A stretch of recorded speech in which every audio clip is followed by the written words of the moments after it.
The Sacre du Printemps, The Rite of Spring, is a seminal work. Igor Stravinsky's ballet music, even more frequently performed in the concert hall, is one of the most revolutionary orchestral works of the 20th century.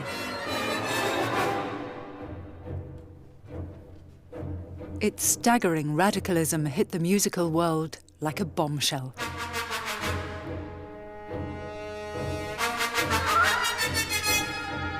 I think for most people, definitively starts the music of the 20th century. It's the first work that seems completely to turn its back on tradition and to inaugurate something completely new. After the ballet's first night on the 29th of May 1913 at the Théâtre des Champs-Élysées in Paris, the musical world was never to be the same again. It was danced by the Ballet Russe, Sergei Diaghilev's legendary company that had already premiered Stravinsky's Firebird and Petrushka. The choreography was by the great ballet dancer Václav Nijinsky. The first night audience at the newly opened theatre was largely made up of representatives of Parisian high society, plus a number of bohemians and friends of Diaghilev's. A social event par excellence. The fashionable Parisian public, who were tremendous fans of the Russian ballet, but they'd grown used to a kind of ballet from Diaghilev, which was like the Firebird. That was a sort of fabulously glittering occasion with marvelously accomplished scenery and dancing and fabulously beautiful music. I mean, they hadn't paid good money to come and see a whole lot of people in pretending to be prehistoric human beings, doing very awkward kind of choreography, which was completely unlike classical dancing.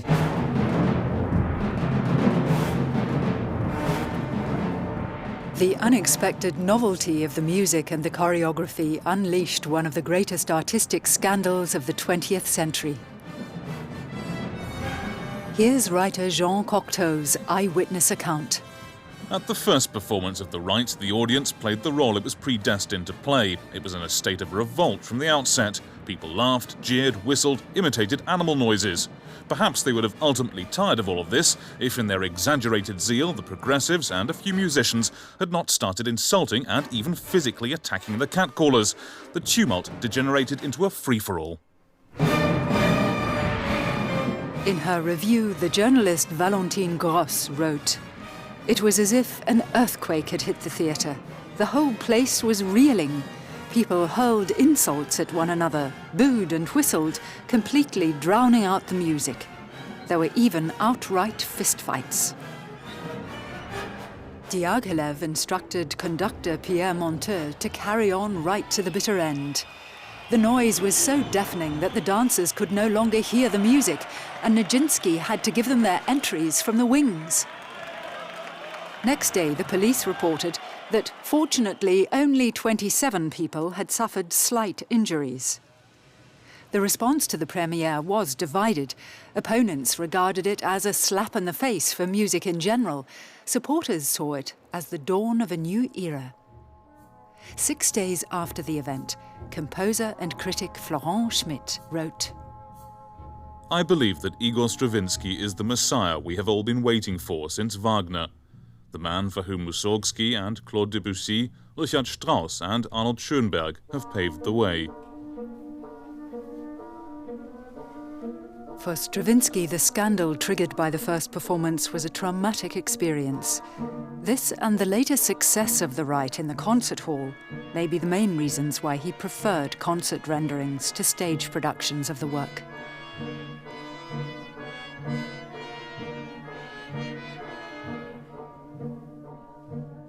The action of the ballet is in itself very different from what was customary at the time. In a manuscript, Stravinsky noted, "The Rite of Spring is a musical and choreographic work. It assembles scenes from pagan Russia held together by one central idea, the mysterious burgeoning of the elemental creative forces of spring."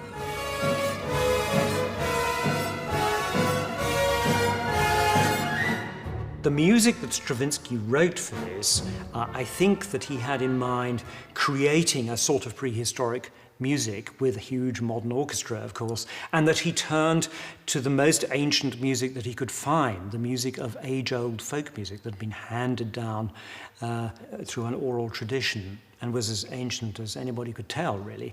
But this was embedded in a completely modern approach to certain musical materials, particularly rhythm and also harmony.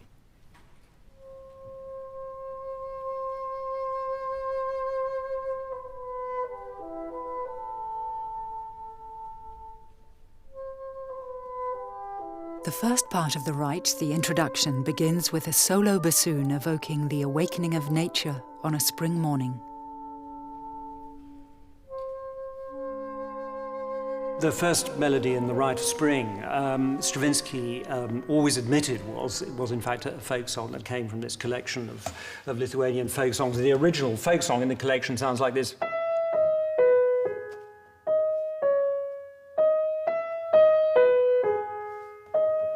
And this becomes and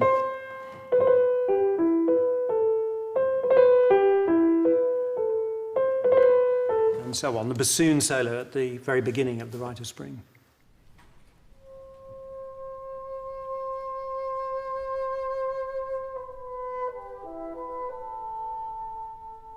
Here already we see how Stravinsky breaks with traditional techniques of composition. First, he sets the bassoon melody in an unusually high register. This is a characteristic of the Rite, that Stravinsky uses instruments in ways that are almost against their nature. And the sound that comes out is not the mellow, warm sound of the bassoon, but something that's kind of pinched and thin, and if you like, folk-like. It's trying to make the bassoon sound like some ancient instruments. Another aspect of the Rite that we hear in this opening music is the way the bassoon melody combines with another line. This is the horn that comes in with 3 notes. And if you listen to them together,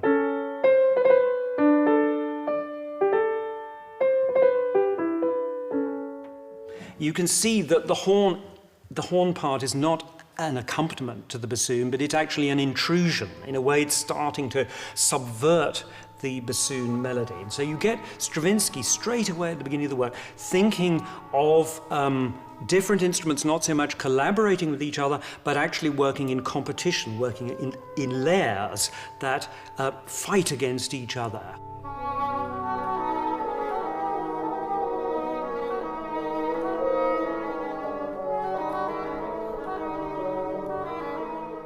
Stravinsky begins his depiction of the ancient rite without the participation of the strings.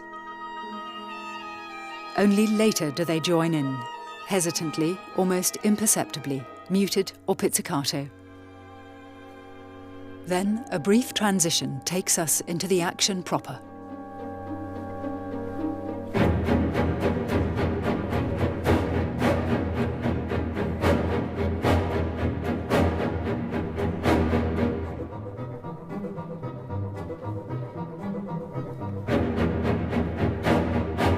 When the curtain rises, the first section is called the Augurs of Spring, and here Stravinsky imagined the steps of the young boys tapping out what he called the rhythm of the spring.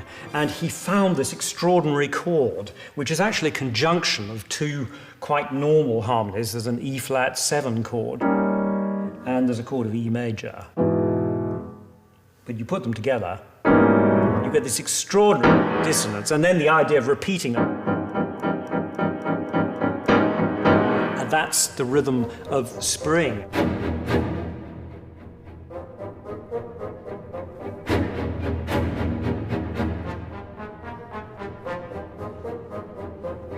The way percussive elements dominate without the participation of even one percussion instrument is a striking aspect of this music.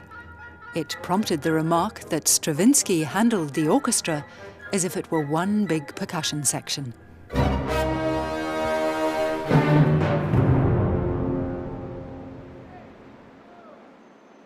When I was writing the final pages of The Firebird in St. Petersburg, I suddenly had this vision, completely unexpectedly as I was preoccupied with other things, of a solemn pagan rite.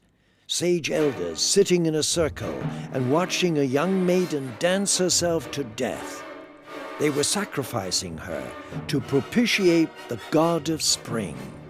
That was the idea for the rite of spring. Stravinsky was often inspired by visual impressions or even visions. The idea for the rite left such an impression on him that he quickly got his friend Nikolai Röhrich, a painter and an expert on ancient Russian rites and folklore, to help him sketch an outline for the ballet. Now, where did this idea come from? Well, just possibly it came from the poetry of Sergei Gorodetsky, because 3 years earlier, Stravinsky had set 2 poems by Gorodetsky, and the same collection, the same volume of poetry from which these 2 came, contains another poem, very striking poem, about a human sacrifice. The Rite of Spring consists of 2 parts, the Adoration of the Earth and the Sacrifice, day and night. These are subdivided into 14 sections with programmatic titles. The sequence of the dances corresponds to the different parts of the rite.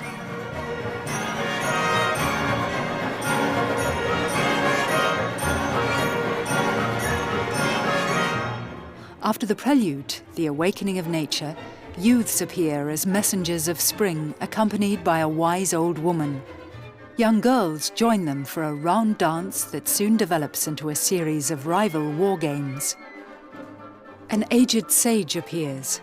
He blesses the earth with a kiss, thus sparking off the frenetic dance of the earth.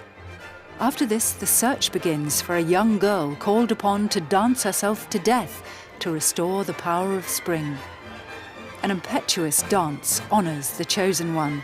After the invocation of the ancestors, the climax of the ritual is finally reached, the Sacrificial Dance.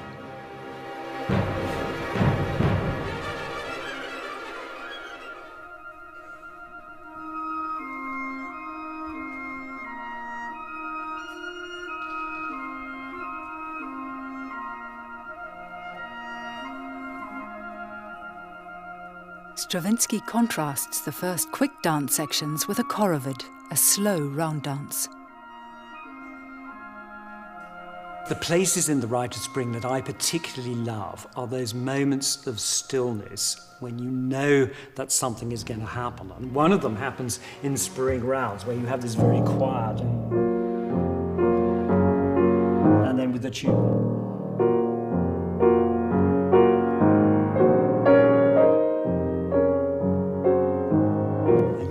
That something terrible is going to happen, and it does. And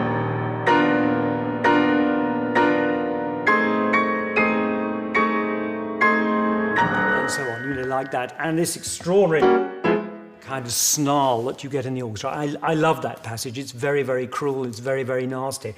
But it is absolutely electrifying, and no matter how often you hear it, you always feel this is a tremendous moment.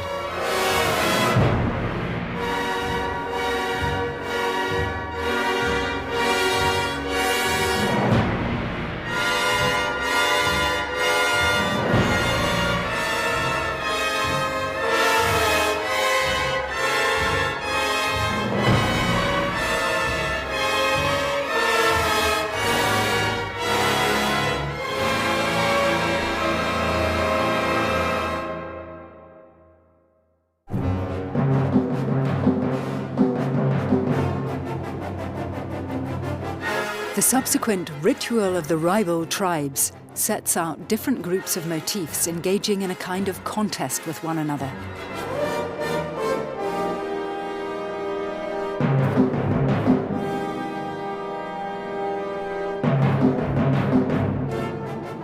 From that basis, Stravinsky builds up this great sort of turbine of sound with all sorts of competing ostinati which are working against each other in layers, and they're in different kind of meters. And there's an extraordinary moment where this suddenly bursts into a fortissimo, and you have the sense of the whole machine suddenly starting to work together. And very typically again of the right, there's this huge noise and it just stops dead.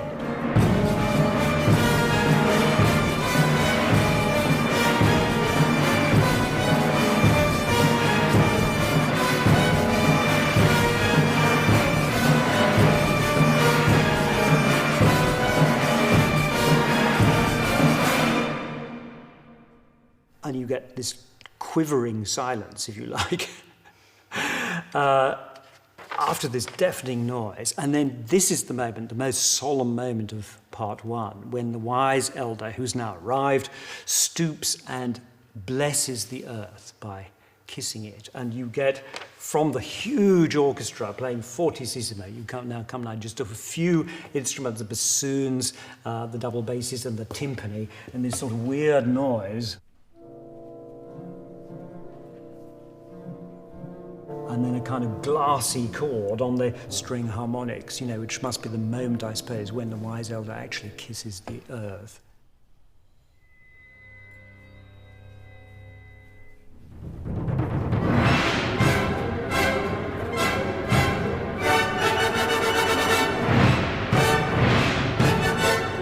The Dance of the Earth is the final dance of the first part, and obviously the climax. And this Stravinsky imagined as being like a kind of prairie fire. If you're standing in the middle of a grass field and there are fires starting up, fanned by the wind, breaking out all around you, and there's a kind of terror about it.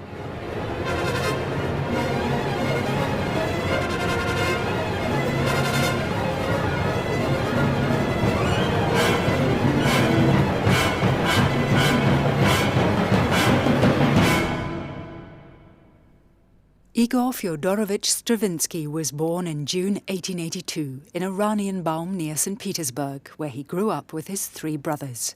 His father, Fyodor, was one of the most popular basses of the day and a permanent member of the opera company of the Mariinsky Theatre. His mother played the piano and was also an ardent music lover. Initially, however, Igor was sent to the University of St. Petersburg to study law. It was only later that his musical gifts came to full fruition. A decisive figure in this turn of events was Nikolai Rimsky-Korsakov, whom he first met in 1902. Rimsky-Korsakov gave him musical tuition over the next 5 years, and the famous Russian composer became a kind of father figure for the young Stravinsky. But when Rimsky died in 1908, in June 1908, this was just the time when Stravinsky himself was beginning to break out as a composer, beginning to start to find his own voice. And in particular, there were these two orchestral works, one the Scherzo Fantastique, the other a very short piece called Fireworks. And it was the former of these two that Diaghilev heard and impressed him that here was a young man with talent. Sergei Diaghilev heard this work at a concert in St. Petersburg in February 1909 and immediately sought the young composer's acquaintance. A momentous encounter indeed. The enthusiastic impresario had just taken Paris by storm with his ballet russe. At the Théâtre du Châtelet, the company and their director were idolized by their audiences. In Paris, Diaghilev was the moving spirit of the artistic avant-garde, constantly in search of new inspiration. Unable to find an established composer to provide the music for his Firebird project, he turned to Stravinsky. And so Diaghilev took the incredibly bold step of approaching this virtually unknown and certainly untried composer, Igor Stravinsky, and giving him the responsibility of writing the music for this new, completely integrated ballet that was going to be the first of its kind to be presented to the Parisian public. Now, Diaghilev gave Stravinsky the job of taking Paris by storm, and he did. It's one of the great miracles of 20th century music. At the time, Paris was the cultural capital of Europe. Through Diaghilev, Stravinsky met not only famous dancers like Václav Nijinsky, but also painters like Picasso and composers like Debussy. The Firebird was a great success, but the stir caused by the first performance of The Right made the 30-year-old Stravinsky famous and notorious overnight. The reputation as an enfant terrible dogged him for the rest of his life.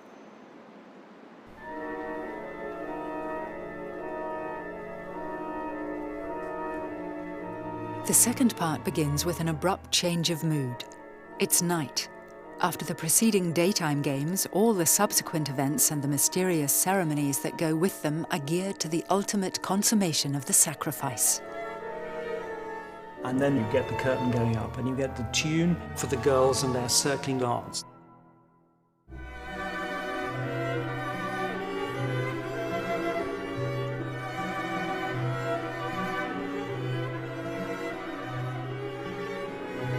This is really the one time in the Rite of Spring that Stravinsky uses stringed instruments in a cantabile way, but it's a very, very odd sound indeed. This is played by 6 solo violas, playing quite high up in their range.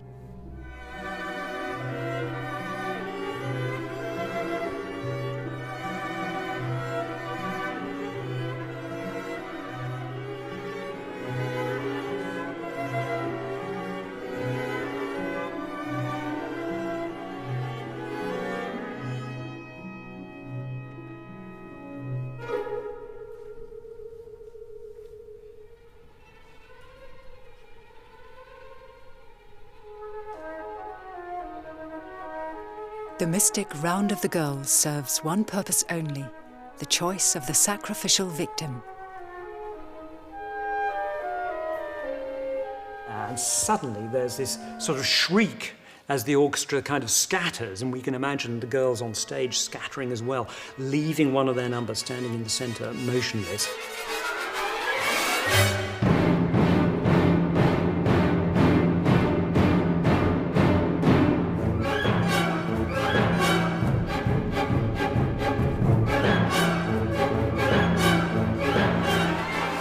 And then you get this extraordinarily primitive noise, these great chords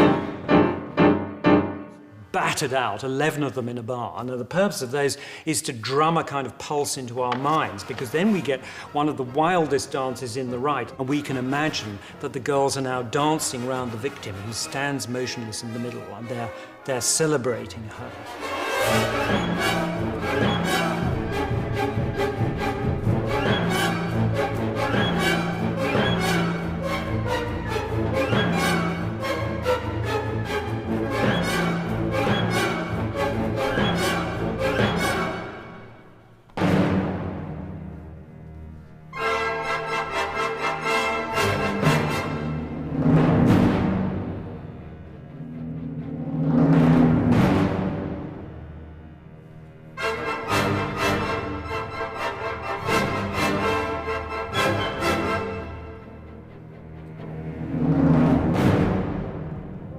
The invocation of the ancestors takes the form of an extended fanfare.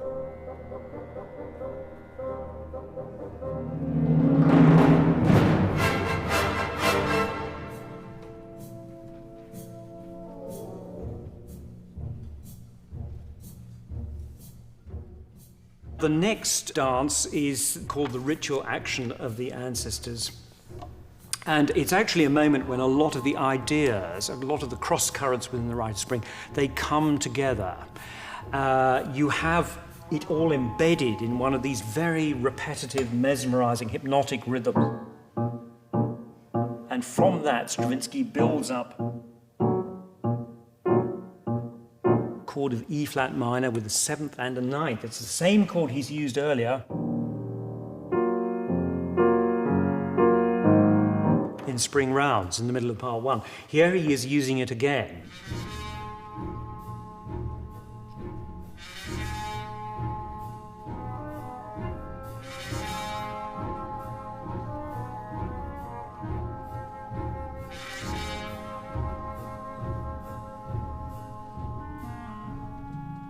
But the monotonous rhythm is only the lull before the storm. It leads directly to the supreme climax of the rite, the barbaric sacrificial dance.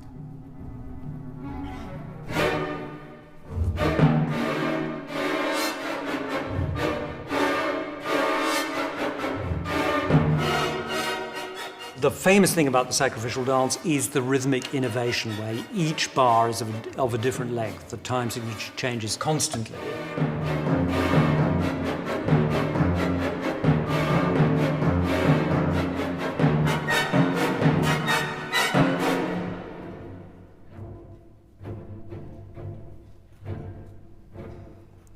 Stravinsky drives his method of varying, combining and sequencing tiny motif elements to such lengths as to utterly exhaust the musical material, thus reflecting the exhaustion of the sacrificial victim as she dances herself to death.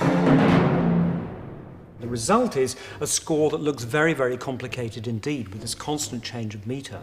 And it was absolutely revolutionary for the musicians at the time, and orchestras were simply paralyzed by this. They just didn't know how to play it.